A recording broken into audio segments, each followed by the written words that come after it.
Welcome. My name is Lucy Gray, and I am the co-chair of the Global Education Conference, and we are happy to have all of you join us tonight for our last webinar in this series that we've been hosting this spring with Know My World and Lisa Petro. It's going to be an exciting one. We've had the largest amount of registrations for this one, nearly 300 people signed up, Lisa. And we're really, I think the topic of effective evaluation and assessment is something that really appeals to our audience. So we're thrilled to have you, Lisa, as well as Chris here to share your expertise, and thanks for everyone for coming. If you're not familiar with the Global Education Conference, it's a conference that we run in November of every year that's completely virtual and free and open to people. And the call for proposals will be open probably August 1st, so start planning with that in case you want to submit a proposal. We record everything, and all the archives are available on our site for the past 6 years. The website is globaleducationconference.com. If you would like to be kept abreast of all the events and things that we do as part of this network, you can join that community and you will receive email updates from us from time to time. We have expanded our offerings past the conference. We just finished Global Leadership Week, which was a week-long event where people hosted their own leadership events. And we are now hosting a face-to-face meetup at the International Society for Technology and Education Conference, otherwise known as ISTE, this June, at the end of June. So if you will be in Denver, Colorado, at the end of June, we have actually a face-to-face meeting that is happening, and we're really excited about that. And we have another event that we'll be hosting in September that's completely virtual called Global Collaboration Day. You can find out all about these events at globaledevents.com. And without further ado, let's move on to why we are here. So Lisa Petro is the Executive Director of Know My World. Know My World is a global education resource that coaches teachers in digital shared learning experiences with classrooms all over the globe. Through social, emotional, cultural, and academic learning, Know My World offers a variety of programs and professional development opportunities to bring global education into your community.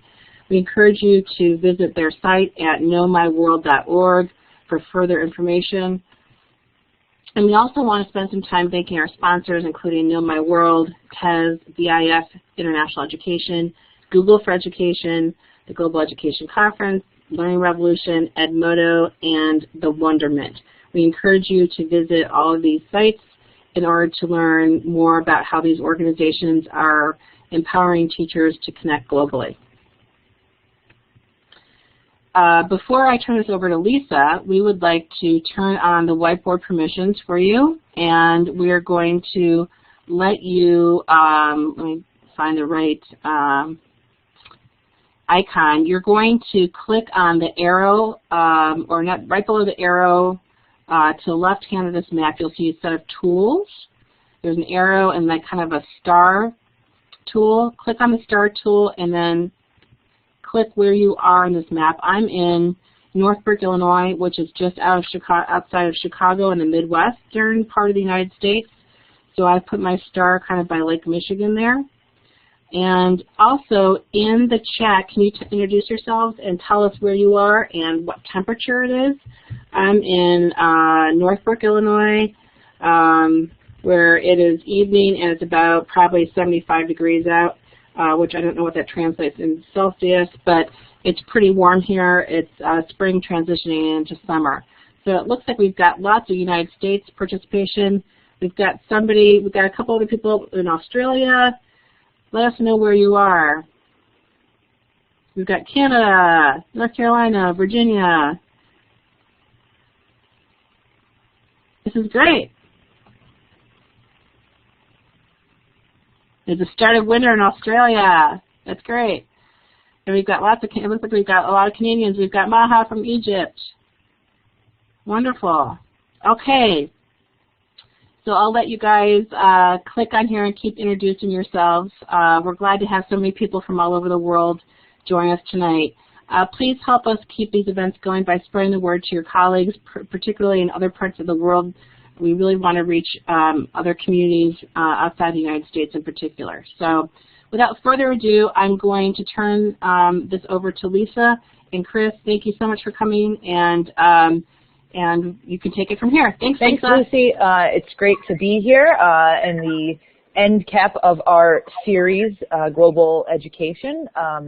Today we're going to be talking about one of the most important topics, evaluation and assessment, and I think something that has really been on everyone's mind preceding all of the valuable information we've gained from this series.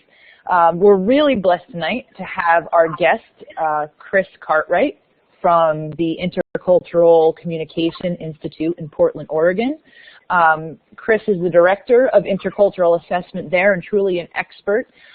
He's going to share with us tonight some very specific ways in which we can look at evaluation and assessment and find effective practices. So thank you, Chris, for being here. We appreciate your advice and your brilliance. So just a little introduction and an overview to sort of cap off the series. Global education and global competence coming together, we looked in the beginning at defining the idea of global competence inside of global education and had the opportunity to explore a couple of competency models and some of the research in the field.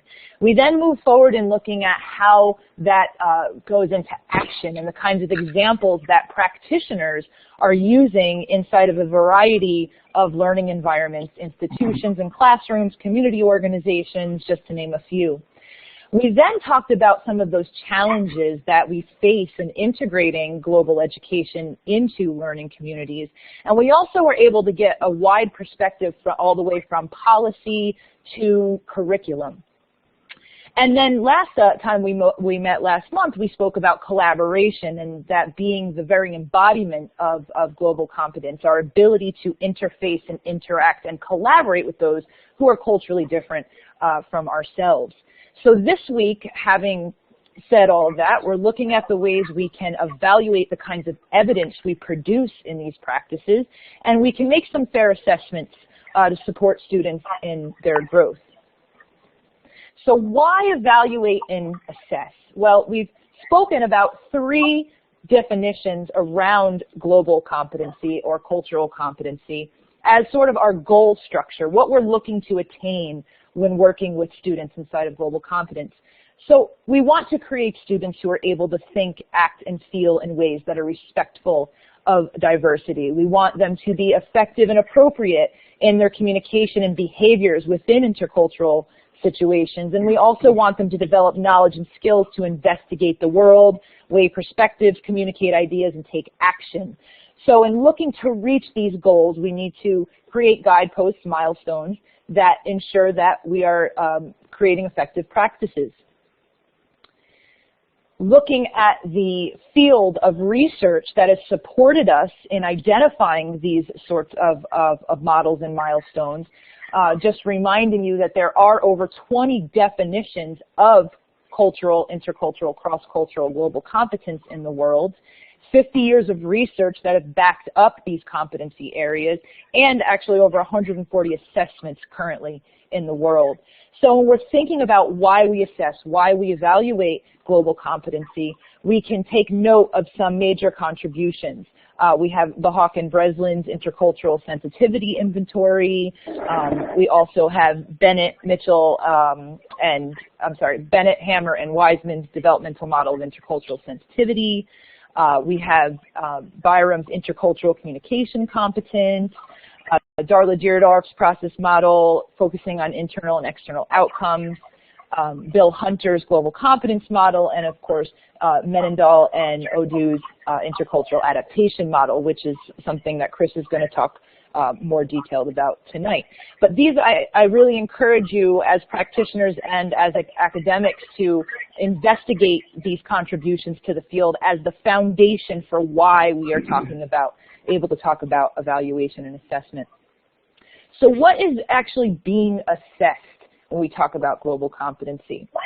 Competency-based learning, as we've touched on in our previous elements of the series, has some various elements. There's skills, there's knowledge, there's attitudes, and that equates to actions.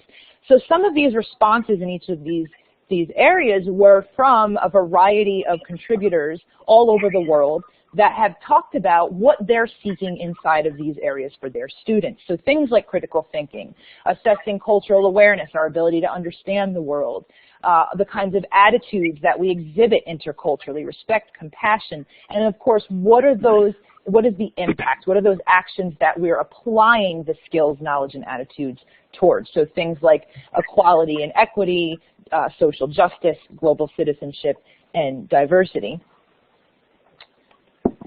So how do we create effective evaluation processes? What are some elements that we need to ensure are present inside of assessment? Well, first we want to look at having a formative and summative collection. It's imperative that students not only are focused on the process, the learning process throughout the program and the kinds of experiences that they're engaging in, but also upon completing that learning process, what are those results? What are those impacts? Another piece of that is the qualitative. So what specific evidence demonstrates the student's experience, that they're interfacing, that they're interacting, that they're producing a transformation or a change that's specifically related to them as the individual. And then also the quantitative. So what is the kind of information that provides us with data, things that can be aggregated for a general assessment, and so that we can get a profile perhaps not just on an individual student, but also in terms of the group. So how do we do that? What kind of assessment practice includes the formative, the summative, the qualitative, and the quantitative? Well, we can have a variety of tools and resources, things like rubrics that might assess a student's experience. So that might be more of a non-cognitive or social and emotional rubric. Also, you can have pre and post inventories. So looking at not necessarily major gaps, but the changes that students exhibit as they have these experiences. Self-evaluation is a great practice, encouraging students to think critically about what they're experiencing and assess their experience. Also surveys, project results, in what ways are they working collaboratively and they're applying these skills to create an impact in the world. Interviews with students about their experience, and then also things like content-based exams and surveys as well. So when we're teaching about cultural knowledge, in what ways are we gathering data that they're experiencing that information. Another point in terms of having effective evaluation process is something that's portfolio-based. So creating a digital portfolio is a great idea. A variety of evidence and information, something that creates a portrait for the individual student. Can consider ways that students can store and share the elements of the digital portfolio, and in that way they can demonstrate their global competence for participation in the future. So maybe in college entrance or to participate in a social justice project. Also, we want to make sure that evaluation practices are adaptable so that they're aligned to the program goals and they're adapted to the cultural implications of all the stakeholder groups that are involved, and that they're applicable to that specific group. And then the last two pieces inside of effective evaluation practices is ongoing learning and the ability to reduce and relieve anxiety. So inside of ongoing learning, it really provides opportunities for students to continue to learn and grow while not being left with feeling inadequate or incapable of developing competence. So you want to make sure that the way in which you're evaluating an assessment is not stopping students and leaving them feeling as though they're not capable or that they're doing it wrong. So, you know, things that you can ask are, how do these tools that you choose empower your students and support them emotionally while they're having these experiences and going throughout this process? And inside of reducing and relieving anxiety, which is one of the main ideas behind global competence, is that students are able to enter into intercultural relationships with less stress and fear and be more effective.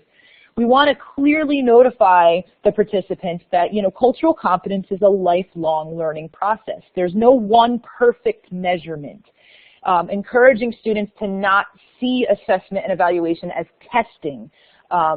So encouraging that growth mindset, supporting a positive relationship to the learning process, reducing fear of interaction with others, and understanding that exposure to new cultures and experience can also create emotional triggers. So even though we exhibit areas of global competence, we're not always going to be fully prepared for new dynamic experiences that might elicit an emotional trigger, and that we can have a set of tools to fall back on. So these are all incredibly important when creating effective evaluation. So what is next inside of assessment? And before I turn it over to Chris, I just think it's fair to make mention of something that's coming. So looking ahead, some of you may be familiar with this. The Organization for Economic Cooperation and Development has developed a subsidiary called PISA, Program for International Student Assessment. And this is going to be conducted in 2018. It will be an assessment of global competence and comparing countries and seeing how schools effectively practice global competence education and the impact it has on students. This will be done specifically with 15-year-olds, and it will include member and non-member nations. As a matter of fact, PISA started in the 90s, and they host an international assessment every 3 years, although this will be the first global competence assessment in 2018. But in the past, they have had 34 member nations and 43 non-members participate in these assessments, so this is going to be huge. Essentially what they'll be doing is asking questions like how well are students prepared for life and employment in culturally diverse societies, how much are students exposed to global news, how much do they understand and critically think about intercultural and global issues, and what approaches are used to educate culturally diverse students, and how are schools leveraging that diversity to develop global competence. So this is something to really look forward to beyond the individual assessment practice that we're going to talk about today. And as always, at the end of this, I'll be providing you with a link to a resource guide, and you can access this information from PISA as well. So I would like to now just turn it over to Chris, and thank you very much for your time. I enjoyed this series with everyone. Chris, it's all yours. Hello, and thank you very much for making time for me today. I'm really honored to be with you. Thanks to Lucy for your fine moderation and getting us all up and running. Thanks to Lisa for inviting me. I'm really excited to be here. And thanks to the folks at Global EdTV for making space for this event today. I'm thrilled to be part of it. Before we get too into the actual presentation, I'd like to start with a poll and find out who's here. So if you would all look under the moderator name and find the little box that says A. There's a smile, a hand, and something else there. And then there's a menu. If you would click on that, you can choose one of the options here on the slide and let us know who's in the room today. That's always a good way to get started, to introduce yourself in a different way. All righty? And while you do that, I'm going to go to the next slide and start talking, and we'll come back to this slide. So this photo's old. I'm much grayer. I trimmed my beard and brushed my teeth and everything for this broadcast, thinking it was videotaped, but it's not. So anyway, but I work at the Intercultural Institute. It's work that I love. It's absolutely fascinating. And for me, my joy is for people from all over the world to call me on a daily basis and say, I want to know if my participants, learners, employees, whatever, are ready to engage with these populations in this context, or did my training have an outcome? I need to know if we're moving in the right direction, or is my global leadership team ready, etc. And we get to work through how we're going to assess that and build competency together. It's very exciting work, and I'm very lucky to get to do it. I work at the Intercultural Communications Institute in Portland, Oregon. We're a small nonprofit that's founded on the mission of fostering awareness and appreciation for cultural difference in both international and domestic arenas. What we do to further that agenda is we offer a series of trainings. SIC stands for the Summer Institute for Intercultural Communication. It's a big event here in Portland. Over 3 weeks, we're going to have close to 50 different seminars at different lengths. The average is 3 to 5 days long for a deep dive on cross-cultural work. I'm going to be offering a much extended version of this on assessing intercultural competence. But there's conflict, there's teaching, there's training, there's coaching. It's a fascinating event and life-transforming. We have a Winter Institute in the spring on the East Coast, a Qatari Institute in Doha in May every year. I manage the assessment center, so I help people assess global leadership and cultural competencies. Our master's is called MAIR, Masters in Intercultural Relations, and I'm the associate director of that. We have students from all over the world studying about different aspects of intercultural relations. We collaborate with Portland State University to do some academic work, and we have a library with over 30,000 plus items in it. It's a non-lending library, but you can send us research questions and we'll let you know what we have, and if it's possible, we'll copy it out and send it to you for a fee, of course. I'm wondering how that poll is going. Lisa or Lucy, is the poll up? Can we see the results? Let's have a look and see what we have so far. I'm going to put, has everyone had an opportunity to select? Great. All right, I'm going to publish them here and we'll see what we have. Wow, look at that. Okay. So 22% higher ed, 17% K-12, 11% nonprofit, no government today, 8% for-profit, and other. And then you're typing the items over in the other. People are doing research. Great, good. Good to know who's in the room, don't you think? Yes. Good part of getting started in this type of training. Thank you for doing that. There'll be a couple more polls as we move along. I'm going to move forward now. So what I hope to do today is cover some basic questions. And the big question at the top is the one I always want people in our role to have in mind. How do you know they know? So we have to think about who is my learner, my participant, my employee, and how do I know they know whatever it is I'm trying to help them grow or demonstrate. And in this case, intercultural competence. We're going to talk about why measure it, what to measure, how to measure, and if there's time, we'll build in some examples, okay? Now, when we're getting into measurement in general, what we're looking at is the ability to systematically apply some rules or standards of assigning scores or numbers or attributes to traits or something of interest. So we try to find a way to make sense of it by helping turn it into some data. Not all data, some of it's story, but story can be analyzed for that as well. When we do that, we're thinking about things like how do we make better decisions around our curriculum or the outcome or the needs of learners. We can identify needs and strengths or challenges.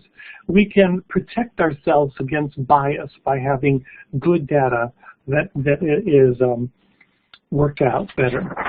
Those are some of the main reasons why people are gathering data and using it. What I'd like you to do is to take another poll. When you folks are attempting to assess cultural competency or wanting to get into it, please use the poll here and click off which of these outcomes, which of these types of reasons speak to you in your context, okay?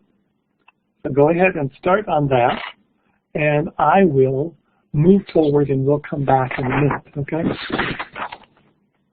Now, in general, when we're thinking about a competency, it's a quality of being adequately or well qualified physically or intellectually. And there's my favorite writing resource, Visual Thesaurus. Thank you, Christine Martel, who's online, for showing me how to get to this. Big help doing my dissertation. We have to remember that when you're looking at competencies, some are what we call hard versus soft. The hard ones are skills and abilities, and they are trainable. They're easy to learn to different degrees. Soft skills are aspects of personality, soft competencies, and they're relatively enduring. They are possible to change, but it's more difficult to do that. So you have to think about the ones that you want to zero in on, and then think about the investment it will take to grow that particular competency. When we're talking about intercultural competency, the definition I prefer to use is the ability to communicate effectively and appropriately across a variety of cultural contexts. And I want to zero in on effective and appropriate because the type of competencies, the behaviors and actions that we're talking about here might be effective in one context and not so much in another. And the same with what's appropriate. So we're talking about the ability to read what's going on and adapt appropriately to how that's going. Let's go back a couple slides and see how the poll is going. Lisa, so far, what do we have in terms of needs versus development, outcomes, coaching, or other? Let's see what we have. Here we go. Ah, okay. So, very few doing needs assessment. Interesting. One of my personal favorites, but doesn't have to be. Learner development. Yep, this is an outcome assessment, 15%. 2% on coaching, and the other ones are other. So close to half are doing other. And learner competency. I'm scrolling through the notes in the margins over here in the chat box. Soft competencies. Very good. All right. So we have an idea that we have a mix of reasons why we do this. Go back forward. So in cultural competency, we often look at this in a mix of mindset, skill set, and heart set. Under the mindset, the knowledge or cognitive competencies that are often involved here are things like cultural self-awareness, cultural general knowledge, specific knowledge about a culture that I might be interacting with, and our ability to interact, to analyze interaction. In the skills, we're looking at relationship building skills, certain communication and behavioral skills like listening and problem solving, the ability to empathize, and good research and information skills that are both effective and appropriate across cultural differences. In the heart set, we're looking at things like curiosity, very, very important, cognitive flexibility, ability to see that there's multiple ways to go about this, a motivation to grow and engage, and an open-mindedness. That holding judgment is a very important one to be working on. The thing to keep in mind is that this work is exceedingly complex because we're dealing with people and they get mixed up. What's salient to one person will not be so salient to the next.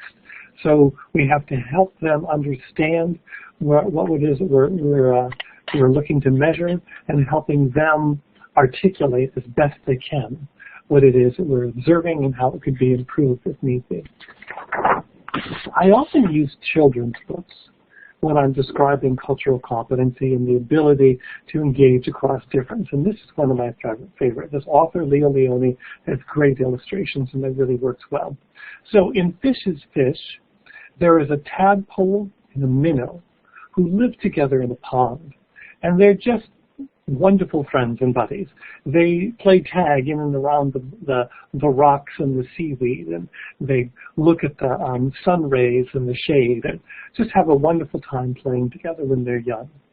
As they mature, the tadpole turns into a frog and learns to grow and move outside the pond and observe worlds different from within. At one point, he comes back to the pond and he meets his old friend, the fish, and he tells him about all the wonderful new things he's seen. There are these things called birds, and they fly in the sky, and they like worms and grubs. And there are these animals called cows, and they eat grass, and people milk their udders and drink them. And the fish is really working hard to observe these. And then the frog says, but the most interesting are the people. They walk erect in little pods and wear clothing, little pods called families. And the fish is trying to understand that. And this is what he can see. What we have to understand is that we all come with a lens of what it is, the culture that we swim in, and how it works, and what's right and what's not right, and so forth. And it's very hard when we ask people to gain a new perspective and to engage with a new culture. And so we have to help them understand that they do have a lens or a perspective or a culture, and then help them broaden what they do. When we move into assessment, I often use the analogy of going into a fitting room. And not just any fitting room, but a fitting room with a good tailor in it, because that's why we do assessment, okay? So rather than just having one tiny mirror in bad lighting that is ill-placed for you to really understand what it is that you are looking at, you want multiple mirrors. Maybe imagine this set of mirrors being multiplied so they're all around you. And the participant, the learner, is up on the stool in the middle. And we, as the instructor or assessment person, are in the role of the tailor. And our job is to gently engage the learner to say, what do you see? What's new? What's important? What haven't you seen before? And then help them understand how that will work for them. And for us, we're taking measurements. We're looking at multiple ways to look at that person and their context and what it is that they know or don't know about working effectively and appropriately across cultural differences, and helping them see their blind spots and their strengths. Does that make sense? Now, many of us use multiple instruments to do this, and I want to tell you that in the links that you're going to get a handout on how to choose an instrument. There's another handout that we call the checklist. It gives you an outline and detail on multiple instruments. And there's also a resource directory on 40 of the 140 assessment tools that my institute has researched and culled and feel that they're worthy of presenting to you. Just because there are 140 assessment instruments doesn't mean you want to know all about all 140 of them. But the 40 that are up on our webpage, and you'll have a link to them and a document outlining that, I think are well worth your time and energy looking at, okay?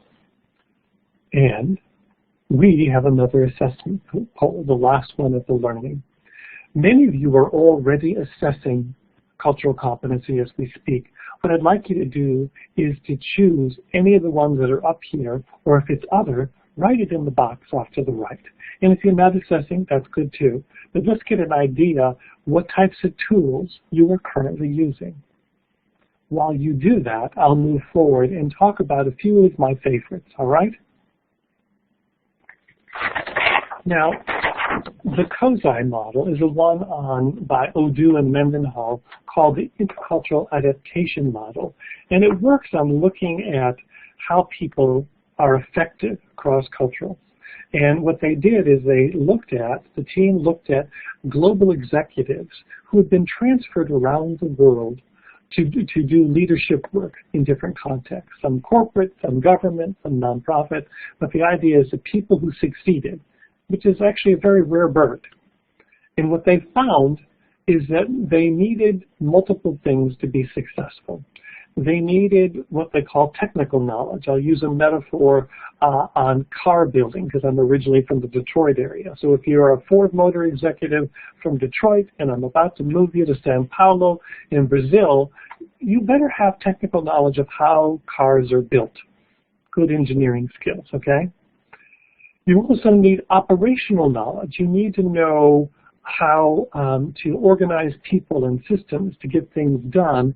And more importantly, you better know how Ford Motor gets things done, which will be different from Fiat or Mercedes.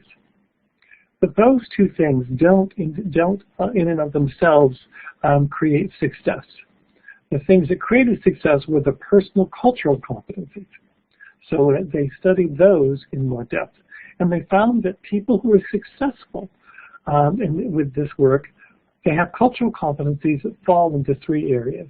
They have ability to learn about culture, the ability to develop and manage relationships across difference, and they self-manage when difference is present.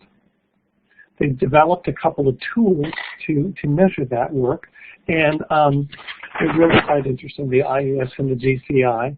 I use the IES, Intercultural Effectiveness Scale, in my dissertation research on Fulbright scholars who were coming in.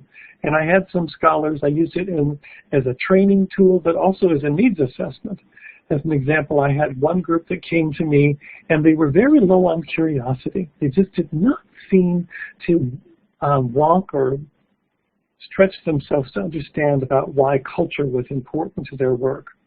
So I quizzed them a little bit more about what they were doing and why, and I learned that they were dominantly civil engineers going to MIT and Boston to study how roads and tunnels and bridges are built. And I said, fabulous. Now I know how to spur your curiosity around cultural difference. I said, please take a tour of the Big Dig. It's a tunnel from the center of the city out to their airport that has lots and lots of problems. It did not go well. It was supposed to be 2 or 3 years and $2 billion, and it took 7 or 8 years and cost $20 billion, and there's still leaks and all sorts of problems. And so I asked them to take their friends from all around the world and take a hard hat tour, and when they're done, they'll be in the north end of Boston, which is an area known for its Italian food. And I said, invite your friends for pizza and tell me what they talked about when they came out.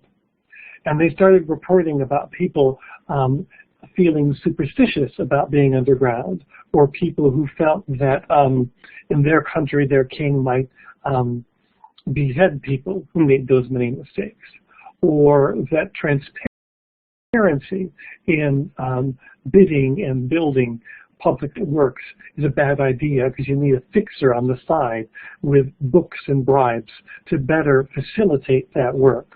And all of a sudden, civil engineering was very cultural to them. So needs assessment, low on cultural self-awareness, understanding what it is, a little poke to help them understand that what they're intrigued in is also cultural, equals a growth in cultural competency. The way to use it as a needs assessment. There are several campuses using this as campus-wide assessments for programs, as well as entire campuses, undergraduates from freshman year orientation to graduation, and a few that use them in study abroad and special service learning programs. The next model I want to talk about is called the Developmental Model of Intercultural Sensitivity. This is designed by our former director, Milton Bennett, and my current director, Janet Bennett, and further massaged by Dr. Mitch Hammer. And it has a wonderful gestalt of the sophistication. You want to imagine this being like a slope that you're climbing. And at the low level, with denial and polarization levels, we call those monocultural or ethnocentric mindsets, where you don't like difference and you avoid it, or you get defensive about it. And possibly if you're from another culture and move to a new one and you really like the new culture better, you might have what we call a reversal. You actually think your old culture is a bad one. And so these are somewhat problematic mindsets in terms of working effectively across cultural difference. In the middle, kind of the fulcrum of this model, is minimization, where you try to believe everything is alike, you believe everything is similar, and that maybe there are some universal values. It's a great place to meet and make friends. It's a hard place to maintain them for a long time across difference, because at a certain point, people want to be respected and express their differences. And under minimization, it gets kind of whitewashed and smudged together in ways that are uncomfortable. When we grow beyond that, become more sophisticated, we learn to accept difference, and we're open and curious about it, and it's a cool new thing. And at the higher end, there's adaptation, where we actually can think differently, try to understand where the other person's coming from, and actually behavioral code switch, behave in a way that's most appropriate in that context. Again, it's an interesting gestalt. There's a wonderful tool called the Intercultural Development and Inventory that's used to work with this, and it's very powerful. We use it frequently in my operation. We use it for our master's students as part of their intake and orientation, and because I have them for a whole 3 years while they're working on their master's degree, I can do a long, in-depth debrief with them and then spend time stirring the pot and getting more feedback on them. So I love this particular tool for what I call the low, slow cook assessment and feedback loop. It's really good for that type of work. My absolute favorite tool is free to you to download at this URL. I'm one of the main authors of it. It's called the Intercultural Knowledge and Competency Rubric. It's a portfolio assessment that you can download. There's 16 or 17 rubrics that are free to download at this place. There's one on critical thinking, there's one on civic engagement, there's another one on global learning, as well as written literacy, math literacy, etc. But the one that I'm talking about now is on intercultural knowledge and competency. And it's split into 3 areas. There's a knowledge area where you look at your cultural self-awareness as well as your world frameworks. There's skills of empathy and verbal and nonverbal communication. And there's attitudes of curiosity and openness. And the rubric scales that work across different levels, so you can see what it is to be relatively low at this work to being at a much higher level. And it's commonly used in higher ed for portfolio assessment of assignments and used as a pre-post. You really need to use it multiple times. One of the best places to go, and Lisa, I forgot to give you this URL, I will send it to you later this evening, is from Purdue University, where they have a bunch of free lesson plans and staff development trainings that you can download and use to try to use that work. I think it's quite interesting. So those are 3 commonly used assessment tools, but there's many, many more out there. Let's go back and see which tools you folks are using. Lisa, yes, can you put up the poll? And in the resource guide that's compiled, where I'll give you a link where everything is all in one place, there is the link to these rubrics, Chris. Okay, here we go. Okay, so a few, very few are using Kozai. A few are using RDI. No one's using CCI or GPI. Couple using the AAC&U, and then a whole bunch that are not there yet, and a couple that are doing other. So let's hope that this webinar spurs your interest to get started and gives you some ideas of things you might want to experiment with and give it a try, because I think it's fascinating work and really quite possible. I'm looking down here to see what other tools people are telling me they're using, so I'm scrolling through quickly.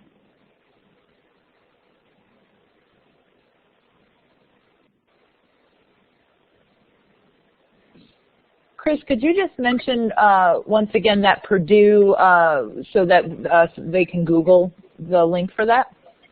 Yeah, you know what I'm going to do? I'm going to, because I have it kind of bookmarked, I'm going to go ahead and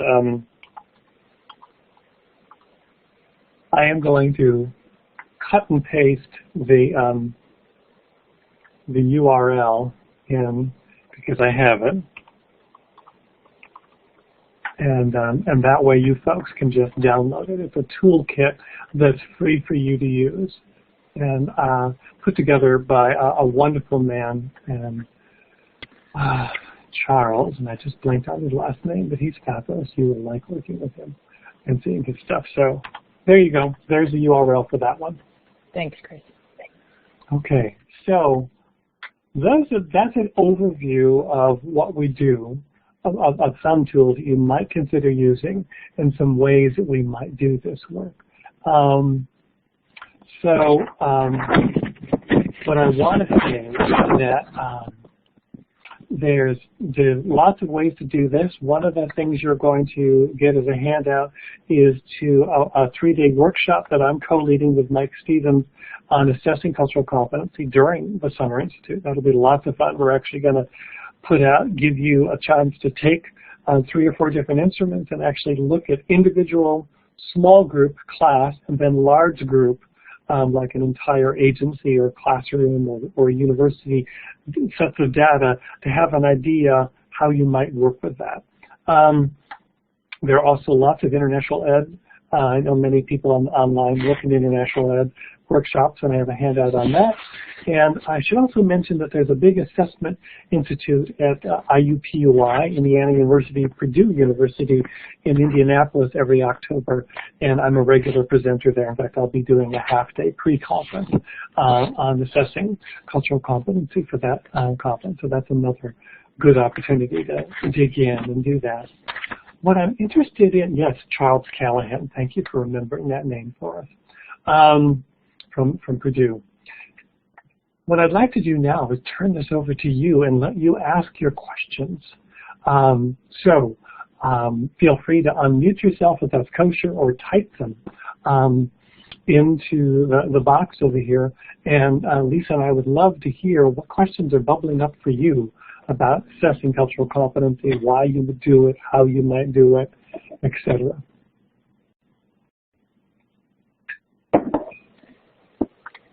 Great, thank you, Chris. So, Lucy, were there any collections of questions throughout the moderation that I might have missed, or if someone has any burning questions, please type them in the chat, and we'll be happy to discuss them in the last few minutes. Hi, Lisa. I didn't notice any burning questions in the chat. Otherwise, I would have posted them in the moderators tab.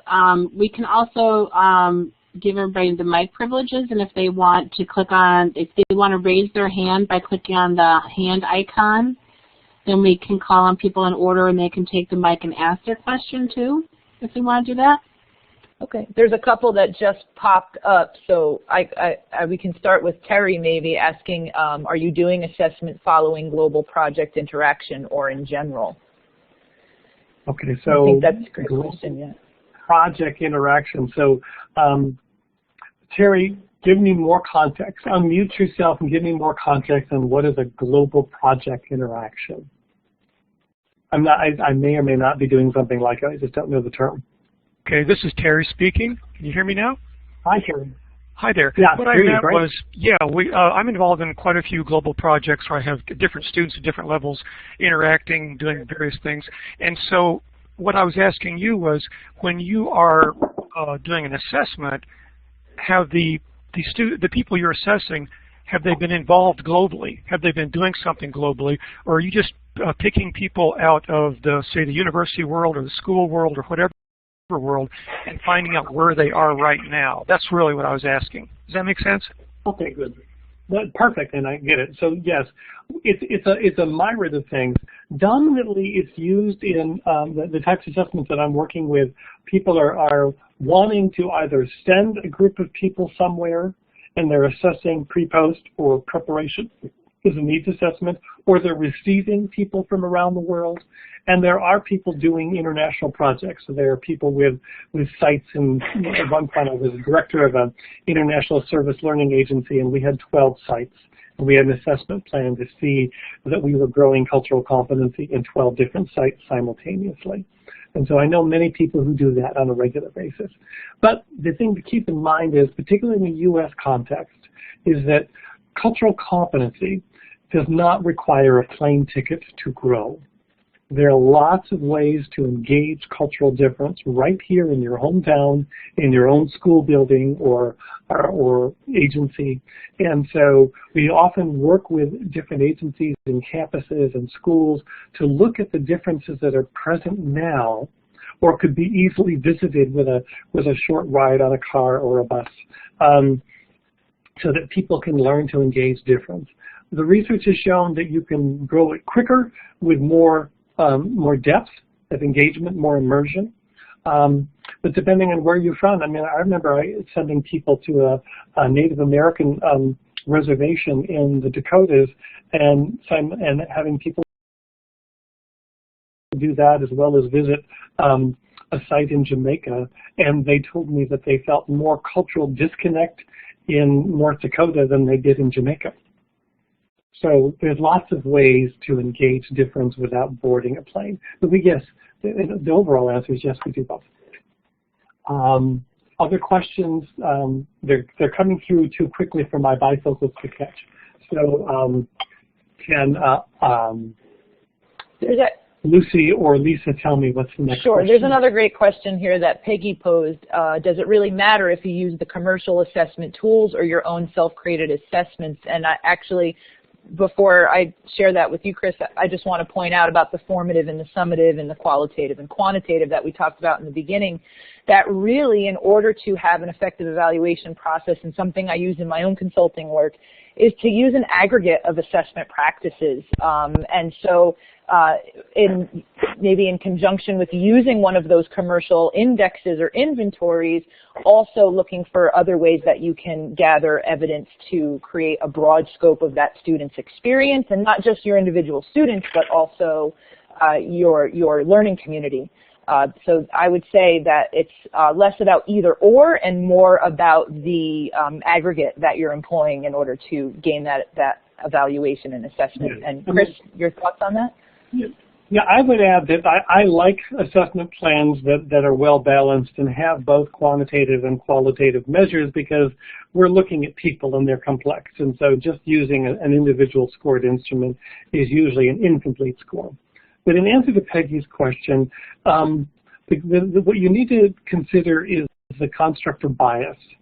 So even though you may be very talented and very well intentioned, it's possible that the assessment doesn't work for a certain population, or you're not aware that a certain way that things are phrased may cause people to always say no when they really mean yes.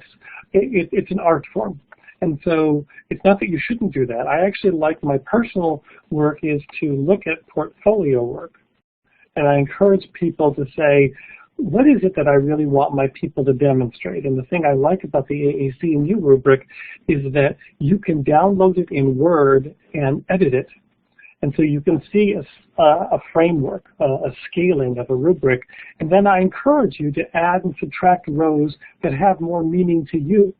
So as an example, one of my students teaches nurses in Switzerland, and she changed the AAC and U rubric and added can do a medical intake effectively and appropriately across cultural differences, can describe a medical treatment protocol effectively and appropriately across cultural differences, etc. So she made the performance measures have meaning to the context in which she was working.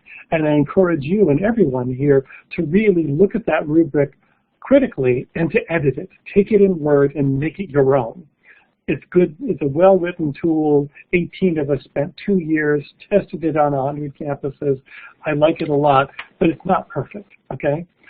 In terms of an actual survey instrument, Peggy, that you would score in a Likert scale 1 through 7 or 1 through 5 and try to work out a score on cultural competency, unless that's your art form and you want to devote the next 10 years to practicing and perfecting it, I would highly recommend using a commercial tool. I hope that was helpful. Other questions coming up? I think maybe we only have time for one more, and actually this is more of a direct practical question. So Tisha has asked when and where the workshop will be that you're offering with Michael Stevens. Oh, that is going to be here in Portland, Oregon, July 18th, 19th, and 20th during the Summer Institute for Intercultural Communication, and that will be in the handout that's linked up in when we close up. So that'll be there. And then the other one is in Indianapolis, and I think I'm looking at my wall calendar here. I'll be delivering that on Sunday, October 16th in Indianapolis. And I'll try to get you a link on that as well. That's great. That's great. So, Chris, a few people are asking in the chat box about your contact information. I'm not sure if you are willing to maybe just put that in. By all means, publish my email, not my phone number, please. You can publish the Institute's phone number, not myself. Lisa has my cell. But I'd love to hear from you. I really would. By all means, send me questions and remind me where we met, even though it's virtually. I work with lots of people in lots of contexts, and I may not remember. So if you say, oh, I was in the Global Ed seminar, now I go, oh, yeah, okay, now I know where you're coming from. Great. And I will post your email in this chat box. One last quick response before we wrap it up. It looks like Maha and a few other people wanted to know if there's any online opportunities with you or the Intercultural Communication Institute that they can participate in. There are some that we're rolling out in the next year, so if they send me their contact information, I'll see to it that they get notified. We have a couple in development. Right now I do deliver an online training in the Global Competency Inventory. It's a very long and complex tool for moving expatriates around the world. So if that's part of your work, then that's online now, and I can easily link you to it. But I'm developing some shorter, more accessible ones for more entry-level or college level or even K-12 level work. They're just not quite ready, but they'll be ready in the next year. That's great. Thank you. Excellent. Well, thank you so much, Chris. This has been incredibly valuable. Wonderful information, great advice, and really, I think, positioning everyone to go forward and start investigating the appropriate measures for evaluation and assessment regarding their cultural learning community and also the types of programs that they're engaging in their institutions and organizations. So thank you very much. As always, at the end of each one of these webinars in the series, I like to leave you with a call to action. So I request that you go and list some of the expected learning outcomes that you're cultivating in your global curriculum. In order to really choose an assessment practice, you must really be clear about what you're orientating towards. So please make a list of some of those expected learning outcomes that you're looking for. And then next, based on those outcomes, list the evidence that your students will produce. What do you expect? What kind of results are you looking, and what kinds of experiences do you have your students engaging in to produce that evidence that they're experiencing global education? And then lastly, create an aggregate of evaluation practices to gain a profile of your students' experience and your growth. So as we've mentioned before, employing the different angles, the formative and the summative and the qualitative and the quantitative, and ensuring that the practices that you're participating in empower your students and don't leave them feeling like a number or feeling as though they're incapable of experiencing transformation and growth inside of intercultural competency. So that's really my call to action for you. I will also leave you, and I'm going to post this right now in the chat box with this link to resources. This will direct you to the Global EdTV website, and there will be a full page of all of the handouts that Chris has mentioned, links to various tools and assessments, opportunities for professional development, of course PISA and looking ahead in PISA 2018, and then some suggested readings that give you a start in investigating a thorough understanding of evaluation and assessment and where that's been built off of in the research. So I would like to thank everyone for the participation in this 5-part series. It's been incredibly powerful, and I feel honored to have you all join us. And Lucy, I'd just like to turn it over to you to wrap it up. Awesome. Thank you, Lisa and Chris. This has been great. I think, as Shane just mentioned, this has kind of come full circle over the past 5 or so months. And for all of those people who've been able to attend every one of these sessions, you should have, I think, your map set for you in terms of planning for global competency programming. We'd like to encourage you. We're not sure what we're doing in the future with this webinar series. We still haven't talked about that yet. So we're taking a break for the summer, and hopefully we'll do something again in the fall. We're not really sure yet, so we'll see where that goes. There are other ways for you to get involved, everyone, with this global education community. We've put some of the links in the chat for you to follow up on. Next, we're going to be at the ISTE conference in Denver. doing a face-to-face meetup, which will be lots of fun if you're going to be at that conference. We also will be doing Global Collaboration Day, where teachers will be showcasing projects in September, and we'll be announcing the date in June for that. And then we have our main conference in November, which is going to be shortened this year to about 3 days. It will be completely online, completely free, and the call for proposals for that will open up August 1st, most likely.